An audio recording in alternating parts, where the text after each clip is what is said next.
आप द न्यूज़वर्स देख रहे हैं। मैं अरुण कुमार पांडे। नमस्कार। बिहार में शिक्षकों की नियुक्ति होने जा रही है। अब ये मैं आपसे कह रहा हूँ कि नियुक्ति होने जा रही है तो आपको हैरानी होगी कि नियुक्ति तो हो ही रही थी, फिर नियुक्ति की बात क्यों कर रहा हूँ। पिछले 2 साल से जब से बिहार में शिक्षा में सुधार के लिए सरकार ने जो कदम उठाए, हमेशा मैं शिक्षकों के हितों के लिए हिमायती रहा हूँ। विभिन्न टीवी चैनलों पर जब भी कोई टॉक होता है या अलग प्लेटफॉर्म से, सोशल मीडिया के भी प्लेटफॉर्म से शिक्षकों के साथ जो सचमुच अन्याय हो रहा है, ये बात मैं उठाता हूँ। और इसलिए भी उठाता हूँ कि जो सरकार नियम, नियमावली और नीति है, सब शिक्षकों के खिलाफ है। इसको मैं इसलिए कह रहा हूँ कि एक ही बात पक्ष में थी कि बिहार के शिक्षक, खासकर वो नियोजित शिक्षकों ने सरकारी कर्मी का दर्जा देने की मांग को लेकर लड़ाई लड़ी, संघर्ष किया। तो सरकार मान तो ली नियोजित शिक्षकों की, 3.5 लाख नियोजित शिक्षक हैं कि चलिए आपको सरकारी कर्मी का दर्जा बनाएंगे, लेकिन सरकारी कर्मी का दर्जा बनाने के लिए जो नियोजित शिक्षकों के साथ जो कुछ हुआ वो सचमुच हैरानी है। 2 लाख शिक्षकों की नियुक्ति हुई बीपीएससी से, सबों ने इसकी सराहना की। शिक्षा की गुणवत्ता में सुधार के लिए जो नियोजित शिक्षकों की योग्यता पर सवाल उठ रहे थे, तो कम समय में बीपीएससी ने परीक्षा ली और 2 चरणों में 2 लाख बीपीएससी के शिक्षक नियुक्त हुए। उनकी पात्रता, उनकी योग्यता पर तो सवाल उठा ही नहीं जा सकता है। और बिहार के 75,000 से अधिक स्कूलों में जो शिक्षकों की कमी थी, बहुत हद तक खासकर ग्रामीण क्षेत्रों के स्कूलों में शिक्षकों की कमी पूरी हो गई। अब पढ़ाई भी हो रही है। और जो नए शिक्षक हैं, बीपीएससी के शिक्षक हैं, वो अपने पूरा समय से जा रहे हैं, आ रहे हैं, पढ़ा रहे हैं। पहले जो कुछ भी एक परिस्थिति थी कि 11 बजे तक शिक्षक लेट नहीं, 3 बजे के भाट नहीं, वो तो स्थिति सब अब समाप्त हो गई लगभग। अब तो 9 बजे स्कूल में शिक्षक पहुंचते हैं और 5, साढ़े 5 तक रहते हैं। नौकरी करनी है तो सरकार का जो अब फरमान है, अनुदेश है, वो मानना ही होगा।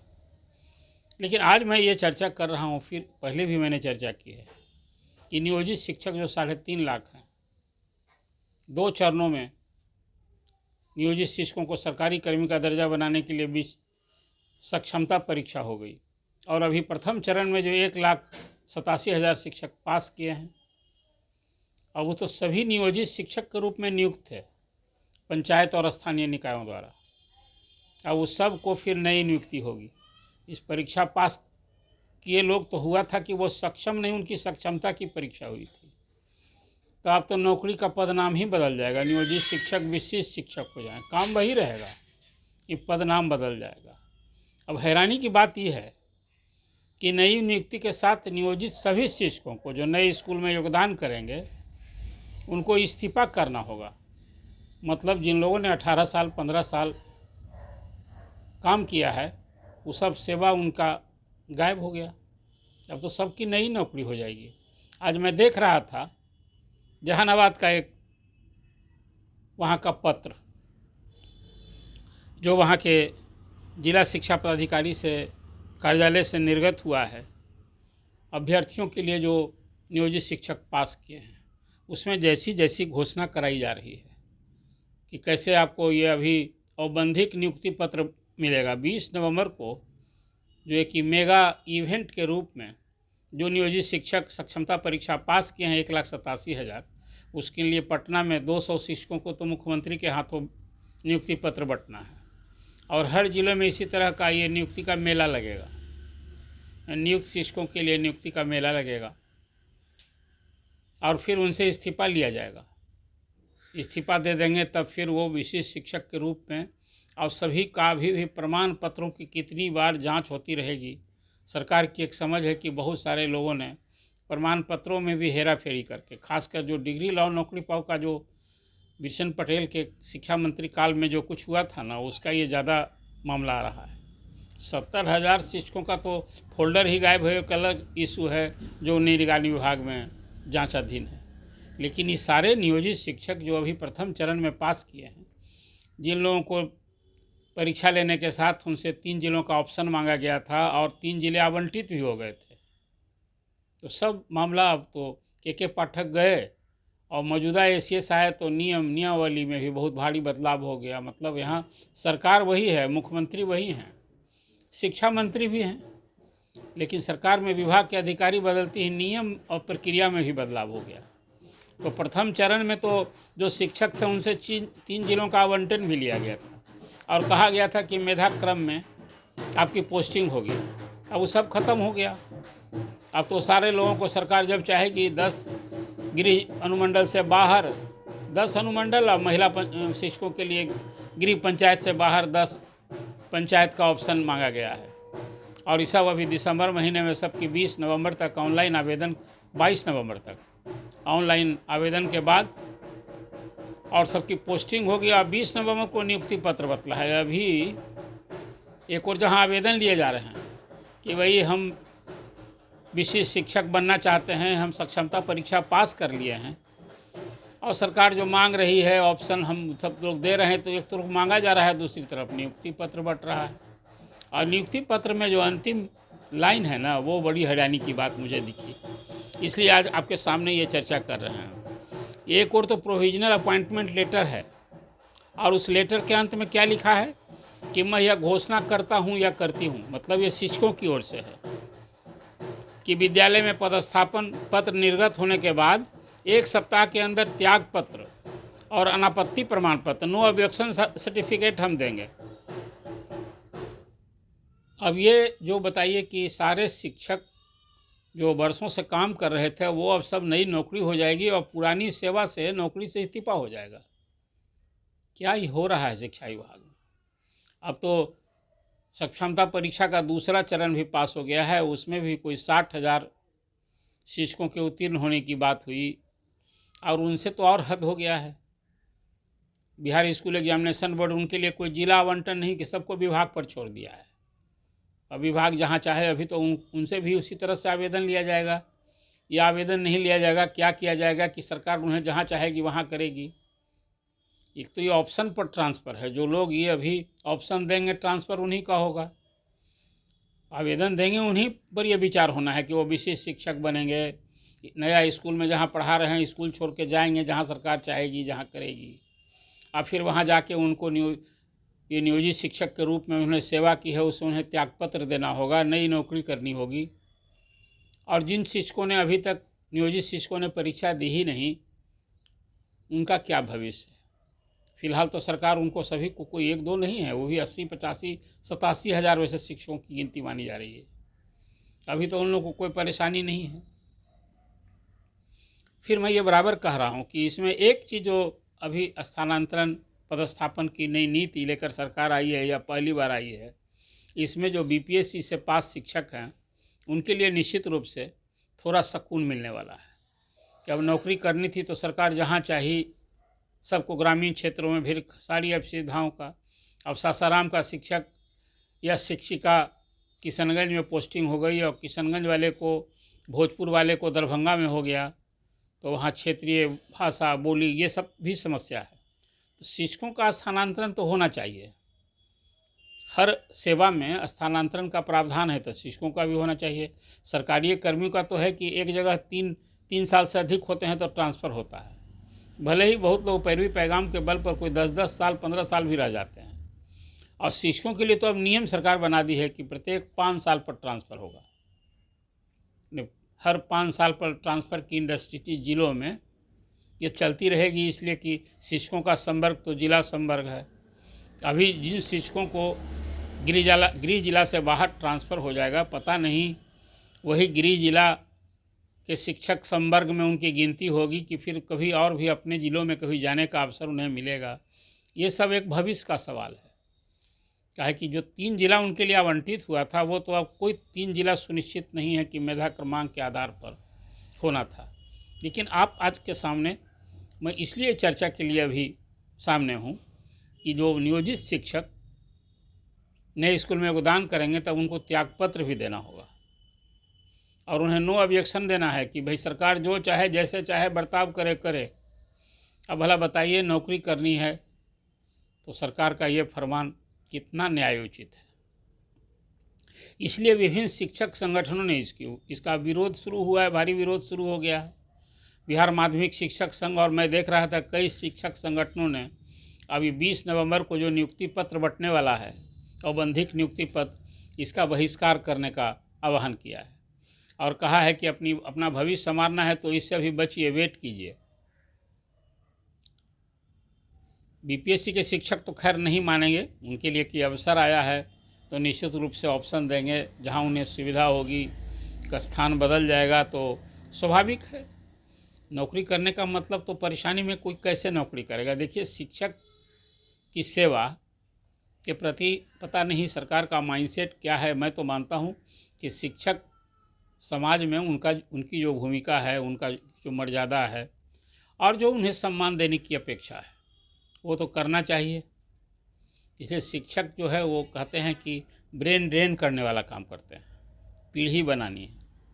तो इस शिक्षा में सुधार के नाम पर बम्पर नियुक्ति, बम्पर ट्रांसफ़र, अभी सरकार पता नहीं कि चुनावी वर्ष जो नज़दीक है, अभी 1,87,000 या फिर जो अभी 46,000 45,000 दूसरे चरण में जो नियोजित शिक्षक सक्षमता परीक्षा पास किए हैं, इस सब लोगों के इस्तीफा के बाद नई नियुक्ति होगी तो पता नहीं, इसको भी 2 लाख शिक्षक फिर हम नियुक्त किए और सरकारी मानेगी कि जो 3.5 लाख शिक्षक थे नियोजित शिक्षक, उस सब जब सक्षमता परीक्षा पास हो गए और ज्वाइन कर लिए तो हम इतना शिक्षक फिर बहाल किए हैं, यही ना कहेगी सरकार। तो ये तो भ्रमजाल है नियुक्ति का। जैसे बीपीएससी की भी परीक्षा में 60,000 नियोजित शिक्षक शरीक हुए और 35,000 पास हुए थे। अब सरकार उसको नई नियुक्ति मान रही है कि नियुक्त शिक्षकों को फिर नियुक्ति का अवसर लोगों ने लिया है। इसको आप क्या कहेंगे? ये नियुक्ति का भ्रमजाल है। अभी तो चुनाव साल में मुख्यमंत्री नीतीश कुमार जनता के बीच में जाएंगे और कहेंगे भाई हमने जो वादा किया वो पूरा किया, 5 लाख शिक्षक की नियुक्ति का हमने वादा किया था वो पूरा कर दिया चुनाव के पहले। लेकिन ये जो खासकर सक्षमता परीक्षा उत्तीर्ण शिक्षकों के साथ जो अन्याय हो रहा है, मैं मानता हूँ इसको। एक नियुक्त शिक्षक को फिर नियुक्ति और जो कार्यरत हैं उनसे त्यागपत्र, ये कहीं से कदापि उचित नहीं कहा जा सकता है। उनकी सेवा निरंतरता का लाभ मिलना चाहिए और लगे हाथ फिर उनको तो अभी जो काम कर रहे हैं दशक से, उनको तो प्रोन्नति मिलनी चाहिए। इस सारा इशू गौन हो गया है। अब शिक्षक संगठनों में नेताओं ने देखा कि रोष है, क्षोभ है, आक्रोश है। और शिक्षक तो सच पूछिए, खासकर नियोजित शिक्षक की मैं बात कर रहा हूँ, निश्चित रूप से नौकरी का भय है कि वो नहीं मानेंगे तो क्या करेंगे, ये नौकरी गंवानी होगी। अब जी लोग सक्षमता परीक्षा पास कर लिए, हालांकि हाईकोर्ट में सरकार ने कहा था कि भाई जो लोग परीक्षा हम ले रहे हैं तो इस सब कुछ ऐच्छिक है, तो न ऐच्छिक ट्रांसफ़र न ऐच्छिक फिर सबको जब आप पास कर गए तो भुगतिए। ये सजे है एक तरह से, ये उनके लिए वरदान नहीं है कि सरकारी कर्मी का दर्जा देने के लिए पहले आप जो पुरानी नौकरी थी वो नौकरी से हाथ गंवाए। मतलब इस्तीफा देने का मतलब क्या होता है? और वो भी कोई अभी वेतनमान वाला तो बात है नहीं। अब जब बीपीएससी से पास शिक्षकों को भी सरकार दे रही है नियत वेतन, डीए, हाउस रेंट, यही ना मिलता है। और फिर अब पेंशन की एक सुविधा होगी जो सरकारी कर्मियों को दे। और शिक्षकों के संदर्भ में तो है कि 8 साल पर ये विशिष्ट शिक्षक जो अभी इस्तीफा दे करके योगदान करेंगे तो योगदान की तिथि से 8 साल काम करेंगे, तब फिर वो उनकी वरीयता के आधार पर 8 साल के बाद उनका प्रमोशन होगा। अब प्रमोशन क्या होगा? विशिष्ट शिक्षक वरीय शिक्षक हो जाएंगे और उनके वेतन में कोई 1,000, 2,000, 3,000 की वृद्धि होगी। यही तो है। तो नियोजित शिक्षकों के संदर्भ में जो कुछ हो रहा है, मुझे लगता है कि सचमुच अन्याय है। और एक कार्यरत शिक्षकों से, नियुक्त शिक्षक से फिर उनकी नियुक्ति, अभी औपबंधिक नियुक्ति या प्रमाण पत्रों की सब जांच पाँच के बाद फिर उनको, अभी उनकी सेवा पुस्तिका का क्या होगा? अब तक जो नियोजित शिक्षक के रूप में जो सेवा कर रहे थे, अब तो सब उनकी सेवा पुस्तिका भी बदल जाएगी। नौकरी गई तो इस्तीफा, सब क्या गिनती होगी, समझ में नहीं आ रहा है। सरकार की सोच पर हैरानी की बात है। और मुझे लगता है कि नियोजित शिक्षकों के संदर्भ में शिक्षा के सुधार के नाम पर जो कुछ हो रहा है, एक बार सरकार को रीथिंक करना चाहिए। अब बात तो पढ़ाई में सुधार का होना चाहिए कि आज जो स्कूलों में कोई 2 करोड़ बच्चे पढ़ते हैं सरकारी स्कूलों में, उनकी गुणवत्ता का कैसे वो मेधा को हम एक्सप्लोर करें, मेधा को बढ़ाएं, शिक्षकों को बेहतर ट्रेनिंग दें। और नहीं किसी रूप में कहीं न कहीं उनको इस सेवा में कहीं कार्यस्थल पर जब संतुष्टि का भाव नहीं रहेगा, तो क्या वो पढ़ाएँगे? उससे अच्छी पढ़ाई की आप अपेक्षा करते हैं? कोई स्कूल में शिक्षक जाए और किसी तरह से 9 बजे, आजकल तो हाज़िरी का भी एक नया प्रॉब्लम हो गया है, ऐप वाला, बहुत लोग परेशान हैं इससे। और भले है कि स्कूल से 500 मीटर के दूर में वो ऐप पर हाज़िरी होता है, तो दौड़े कैसे-कैसे लोग पहुंच रहे हैं और फिर उनको उसी में फिर ऐप करके डिपार्चर भी देना है। ये अलग परेशानी है। जब 5 साढ़े 5 बजे तक, आजकल तो शाम ढल जाता है, अब देखिए उस समय जो खासकर ग्रामीण क्षेत्रों में जो स्कूल में शिक्षक हैं या छात्र भी, तो शिक्षा में पढ़ाई पर तो कोई ध्यान नहीं है। आज भी वही स्थिति है, डिग्री लाओ नौकरी पाओ। अभी शिक्षकों की संख्या बढ़ी, बात सही है, नीतीश कुमार के कार्यकाल में स्कूल बिल्डिंग बने हैं, शिक्षकों की संख्या बढ़ी है और छात्रों की उपस्थिति भी बढ़ी है, स्कूल में शिक्षक भी समय से जा रहे हैं। लेकिन कुल मिला जुलाकर शिक्षा में सुधार के नाम पर जो कुछ हो रहा है, ये मुझे नहीं लगता है कि एक उचित दिशा में सोच है और काम हो रहा है। अब देख लीजिए, 20 नवंबर को जो शिक्षक संगठनों ने आह्वान किया है कि आप ये नियुक्ति पत्र का लेने का बहिष्कार कीजिए, और बिहार माध्यमिक शिक्षक संघ के महासचिव, पूर्व सांसद, सीपीआई के नेता शत्रुघ्न प्रसाद सिंह ने तो उस नियुक्ति पत्र को ही अवैध कहा है। ये अवैध है, अवैधानिक है, संविधान की भावना के प्रतिकूल है कि एक नियुक्त शिक्षक फिर से नियुक्त, ये कहाँ का कौन सी व्यवस्था है? तो आपके सामने खासकर नियोजित शिक्षकों को जो 20 नवंबर को औपबंधिक नियुक्ति पत्र मिलेगा, और फिर नए साल में फर्स्ट वीक में 1 से 7 जनवरी तक लोग योगदान करेंगे, और योगदान करने के बाद उन्हें जहां योगदान करेंगे वहीं उनको इस्तीफा पत्र भी दे देना है कि भाई अब नियोजित शिक्षक के पद से मैं इस्तीफा देता हूं, और तब वो विशिष्ट शिक्षक का दर्जा हासिल करेंगे। और सरकार को खासकर बीपीएससी से पास शिक्षक जो अध्यापक संवर्ग हैं, उनके समरूप उनको वेतन सुविधा सब कुछ मिलेगा। तो ये तो कहीं ना कहीं शिक्षकों की जो सरकारी कर्मी का दर्जा लेने के लिए जो लड़ाई थी, वो किस हद तक पूरी हुई, आप क्या सोचते हैं? क्या ये शिक्षकों के साथ, नियोजित शिक्षकों के साथ धोखाधड़ी हुई है? क्या मानते हैं? अधिशिक्षित शिक्षक प्रताड़ित और पीड़ित हैं। आप अपनी टिप्पणी दीजिए, और नियोजित शिक्षकों से त्याग पत्र, एक ये भी रिकॉर्ड बनेगा कि बिहार में कोई 1,86,000 जो नियोजित शिक्षक सक्षमता परीक्षा पास किए हैं, तो जैसे बम्पर नियुक्ति, बम्पर ट्रांसफ़र, अब बम्पर इस्तीफा, भला बताइए ना, 1,86,000 87,000 नियोजित शिक्षक जो सक्षमता परीक्षा पास किए हैं, और फिर दूसरे चरण में भी इन सब को ना इस्तीफा देना होगा। इतनी बड़ी संख्या में अब शिक्षकों का सामूहिक नहीं कहिए, सबसे सरकार ही फोर्स कर रही है कि भैया आप इस्तीफा दीजिए, आप घोषणा कीजिए कि हमको कोई आपत्ति नहीं है। मुझे तो एक अजीब निर्णय ये दिखता है। सरकार को रिथिंक करना चाहिए। और सचमुच में अब तो शिक्षक संगठनों ने पटना में 25 नवंबर से सत्र शुरू होने जा रहा है। 28 नवंबर को पटना में शिक्षकों का महाधरना का आयोजन है। राज्य भर के शिक्षक जुटने वाले हैं। अभी चुनाव नज़दीक आ रहा है, इसके पहले एक बार शिक्षक और सरकार के बीच टकराव तो अब संभावी है। जब शिक्षक यहाँ आ रहे हैं, पिछली बार तो आए थे तो लाठियाँ भी खाई थी, लेकिन अब शिक्षक संगठनों की और शिक्षक नेताओं की भी ये परीक्षा की घड़ी है कि बार बार जो लोग आह्वान करते हैं, अब तो इस सरकार से न्याय मिलेगा कि कोर्ट से न्याय मिलेगा।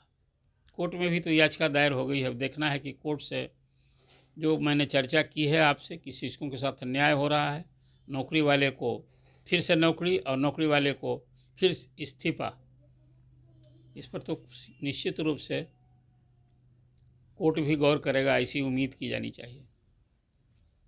आप द न्यूज़ बर्ड्स को देखते रहिए और अपना कमेंट ज़रूर कीजिए कि आज बिहार में खासकर नियोजित शिक्षकों के साथ जिन्होंने सक्षमता परीक्षा पास कर ली है, अपनी दक्षता, अपना सक्षम दिखा दिया है कि नहीं वो ज्ञान वाले हैं, पढ़ाने वाले हैं, उनमें योग्यता है। जैसे बीपीएससी के शिक्षक ने की परख की बीपीएससी ने, उसी तरह से बिहार स्कूल एग्जामिनेशन बोर्ड क्या खाना पूरी किया है। उनसे भी सारे सवाल किए गए थे। ऑनलाइन परीक्षा हुई थी, अब तो 3 ऑनलाइन परीक्षा होनी है अभी, और 2 बार फिर ऑफलाइन की परीक्षा। अभी तो जो नियमावली बनी हुई है उसमें तो है कि भाई 3 बार परीक्षा में पास नहीं करेंगे तो वो सेवा से समाप्त हो जाएगी। हालांकि सब अभी जमानी जमा खर्च है। जो विजय कुमार चौधरी ने हाउस में कहा था कि नहीं नहीं किसी की नौकरी नहीं जाएगी, तो कोई आदेश आज तक कहाँ अभी तक जारी हुआ कि सक्षमता परीक्षा फेल करें या पास करें या नहीं दें, उनकी नौकरी नहीं जाएगी। इस संबंध में भी तो कोई एक स्पष्ट डिसीजन होना चाहिए। अब देखिए कौन कौन सा मुद्दा बनता है। मुझे लगता है कि शिक्षकों की समस्या भी आने वाले दिन में सरकार के लिए, सत्ता के लिए, मौजूदा सत्ता के लिए गले की फांस बन सकती है। जैसे अभी 2 इशू है ना, मैं मानता हूं कि स्मार्ट प्रीपेड मीटर और ज़मीन की का सर्वे एक इशू तो बना हुआ है ही। और अभी तो मैं देख रहा था कि अब सरकार जो है बिजली का दर जो है ना, ग्रामीण क्षेत्र और शहरी क्षेत्र, इसको अभी एक तरह का टैरिफ करने का विचार कर रही है। देखिए कुछ कुछ इशू पर तो सरकार बैकफुट पर है, लेकिन शिक्षक के इशू पर सरकार अभी मौजूदा एसीएस के कार्यकाल में जो लोग महसूस कर रहे थे कि के पाठक के जाने के बाद लोगों को रिलीफ होगा, तो रिलीफ कहीं से तो होता दिख नहीं रहा है। अभी शिक्षा में सुधार के लिए शिक्षकों पर कई सारी पाबंदियां लगने जा रही हैं। उसकी चर्चा जो अभी एक नया फरमान जारी हुआ है कि शिक्षक स्कूल में क्या क्या करेंगे, क्या क्या नहीं करेंगे, वो आगे की चर्चा में बताऊंगा कि सब कुछ शिक्षक पर ही प्रयोग हो रहा है। पढ़ाई में क्या इसी से सुधार होगा, अभी तो सरकार की समझ है कि पहले हम शिक्षकों को दुरुस्त कर देंगे। तब जैसे स्कूल आने, नियत समय से आने और जाने का हमने ये सुनिश्चित कर दिया है, तो अब पढ़ाएंगे भी। मैं मानता हूँ कि नई व्यवस्था में, खासकर केंद्रीय विद्यालयों में जो है ना, कि शिक्षकों का असेसमेंट होना चाहिए। इसी से पढ़ाई में सुधार हो सकता है कि भाई आप जिन छात्रों को पढ़ा रहे हैं उनका परफॉर्मेंस क्या है। परीक्षा अब तो हो रही है ना, कई बार परीक्षा होती है, तो उस परफॉर्मेंस के आधार पर शिक्षकों को प्रोत्साहित कीजिए या शिक्षकों को कुछ आर्थिक दंड भी दीजिए। शिक्षा में, पढ़ाई में सुधार करना है गुणवत्तापूर्ण शिक्षा के लिए, तो शिक्षकों के असेसमेंट का ये एक नई व्यवस्था यहाँ बिहार में बिल्कुल सख्ती से लागू करना चाहिए कि जो शिक्षक पढ़ा रहे हैं तो शिक्षक खुद पढ़ने भी लगेंगे और उनमें एक दूसरे तरह का माहौल बनेगा। लेकिन अभी तो सिर्फ और सिर्फ शिक्षक ही टारगेट पर है। तो आप द न्यूज़ वर्ड्स को देखते रहिए और सब्सक्राइब कीजिए। फिर आपसे अपेक्षा है अगली चर्चा में आपके सुझाव को फिर सामने रख करके जो एक मौजूद विषय है, जो आप सोचते हैं सरकार तक ये बात पहुँचे और सरकार को भी आईना दिखाया जाए कि शिक्षक सोच क्या रहे हैं, शिक्षा में सुधार के लिए क्या करना चाहिए और सरकार कर क्या रही है। इससे भला शिक्षा में सुधार होगा या शिक्षक सिर्फ प्रताड़ित होते रहेंगे। धन्यवाद।